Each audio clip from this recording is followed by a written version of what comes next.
Now, speaking of serving citizens, police has started a recruitment exercise whereby we have over 50,000 police officers who are going to be recruited to man the different polling stations in the country. It only comes a long way to show that there is a worry that there may be election violence as we proceed to the 2021 general elections. Now, aside from that, the total of police officers in Uganda will come to 10,000 once these 50,000 officers will be passed. But here's the concern.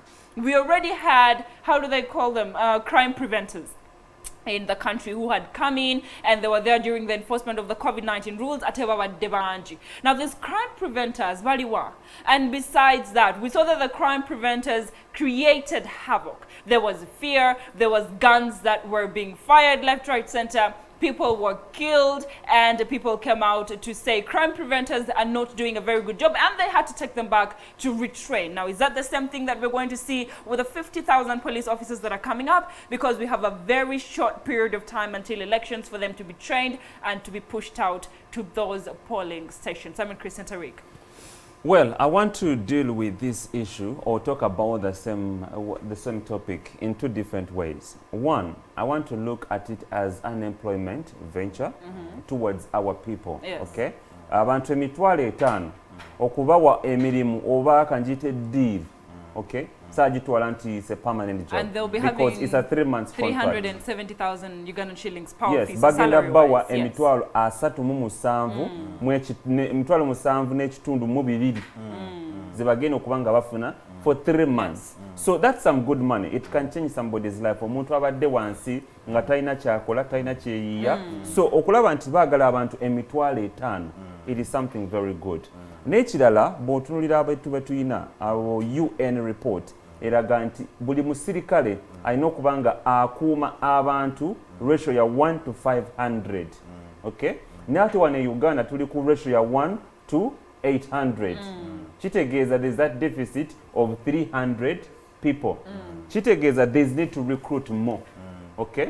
Ne bolaba ne bugumu letulina wano kino lye tulabyeku wano mu nominations, mu primaries, kitegeeza waliwo loopholes mu security oba abantu tebamala. Okay? So kwongerako abalala, it's to me, I receive it in a positive way. May I one talk as on an employment, one thing you two, said? Two, one as an as employment, two as to fill the gap. Then when I flip the other side of the coin, this is what also comes into my mind. I ask myself, ngara tifa wadayogera, nti during the tenure of Fande Kale Kayihura General, tukwaliwo crime preventers. Era babayingiza mu kaseera aka 2016 elections. Okay? Where I come from in Nakasongola, nina about 7 boys of I knew. Okay? Bali tebalina kye bakola, ne barecruitinga, ne bawa that training. Okay? Eyokubanga bagenda kukola nga crime preventers. Naye wenjogerera saawa zino bali ku kyalo bakuba misota. Amidst the training gye bayina, ne kino kindeetera okwebuuza babamanyi gye babateeka. N'ekirala, as we are discussing this, you also need to put something into your mind. Nti tuyina abaana bannayuganda abaatwalibwa e Iraq, abaatwalibwa e Somalia, abaatwalibwa Afghanistan. Okay? Naye baakomawo kuno bagendanga ne private, some went with private companies. Okay? Contract zaabwe zaggwako ne bakomawo kuno. Okay? Amidst the American training. Okay? Naye bakomawo kuno government eyina enkola yonna eba consolidatinga oba teriiwo. Okay?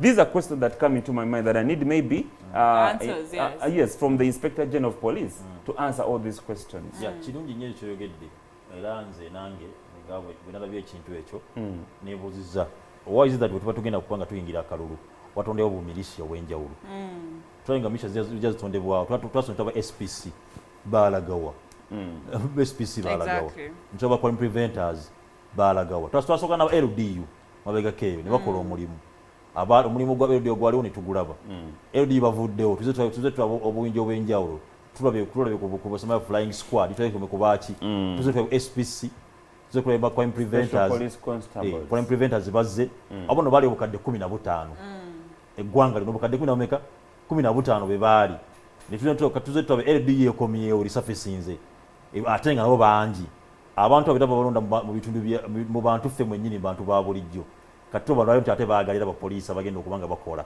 emitwalo 5 but my question is abantu bagenda kukola emitwalo 5 yes kituufu emyezi 3 bwe bamala okukola emyezi 3 bagenda kuddawa kye tulaba nti obuzibu biseera bisinga tufuna crimes za abantu ng'okubba kungi ninga kwa kwesa mundu mu ggwanga lyaffe Uganda tantu bangi bayigirize mundu naye abantu bayizimu ate ne babata ne badda ku byalo omwana ogenda mukozesa emyezi 3 emundu agiyize bulungi akoze emikwano mu bakulu abasobola access eyokufuna emundu agitegedde agenda kudda ku kyalo akatebe kaddemu kamukube ate nga badde amanyidde okuba nti afuna kasente alina okuddamu afuna anonya akasente ako tolina kyomutuma bwana Kristo alabye ng'obutemu bungi mu Uganda bweyongedde naye nga bwa mundu naye nga tugenda tubuuza emundu ziba zifuna batya era bo baziiga batya kati weebuzaamu oyogedde ku baana abaava e Iraq abaana ava e Somalia abo n'abaana bali luddawa bakola biki tulina LDS House noweeri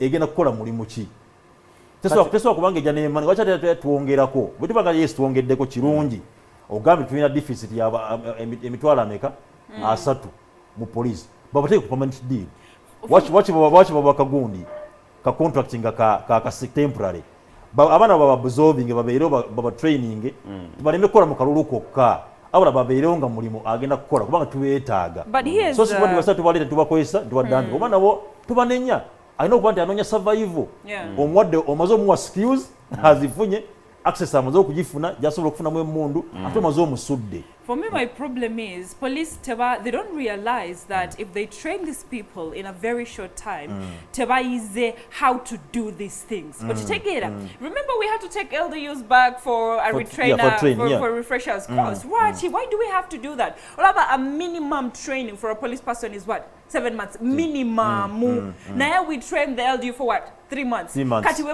They don't know how to do it. They don't know what human rights not to break and which ones to need the law. So it's very hard for these people to come out, even when we need security personnel, Chris. It's very hard when we have security personnel that are not very well trained, and they hurt the people they're supposed to protect. So how are we supposed to deal with that situation in training people in just a short time to Gambe? Now you can go and do your job. How do we ensure that they do not violate human rights as they're doing the job that they're supposed to do? Nekira mwana kwisinga ogenda kujja naye kyensaba nekira poliisi eveeyo mu bulambulukufu abantu bano abagenda okutraining babeere nga bali attached to police kubanga tetwaga tuveeyo ate batandika okugamba nti walaba likyali wano ku Kiboko squad twali tugenda mu kalulu Kiboko squad nejja naye nga balina ebajirika tetumanyi gye bava era nga buli omu abeegana so kati poliisi erina okuvaayo mu bulambulukufu tulagendera bali attached to police abapoliisi abo zibadde ku gundi ezibadde ku LDU nga poliisi egamba si wange ate LDU ame si wange kati twala bavayo mu bulambulu kufa tulagendera nti bana abagenda training bali attached to police. But I think that is going to happen. Bagenda bera ni IDs, bagambe bagenda bera ni IDs, and hopefully name tags like you suggested last time for us to know who. That is where, as we exit, that is where I want to end up with. Whatever LDUs, okay? Because during the presidential address, it was in 2018 after the death of Hamad Shumida, that President Yajja, now our idea, you're reinstating our LDUs. They are gambe mitwalo abiri mwena, okay? Neko abafuluma olukaaga. Tulaba nti waliwo loopholes. One, tebalina name tags. Okay? Bwe bali batusuubiza bagamba nti bw'oba ovudde nakapiripiriti ogenda kuddawa nakapiripiriti gy'ogenda okuuma. Bw'oba ovudde Wakiso oddawa Wakiso. Naye ate tulaba nti si bwe kyali. Era ne wano we batusuubizza ne bagamba bano emitwalo 5 bagenda kuva gye bavudde gye bagenda okukuuma. So as they come back twagala bakole ki bave abantu gye bavudde babeere nga gye badda ate ne ku luno bakomewo nga balina name tags, okay? Because that is the biggest challenge. Abantu ba LDUs bano balaze empisa zonna ze balaze olw'ensonga oli agamba tamanyi, okay? Talina name tag, talina na number. So that was the biggest challenge as to why beeyisa nga bwe beeyisa twalaba nga bakubawo n'abantu kibooko.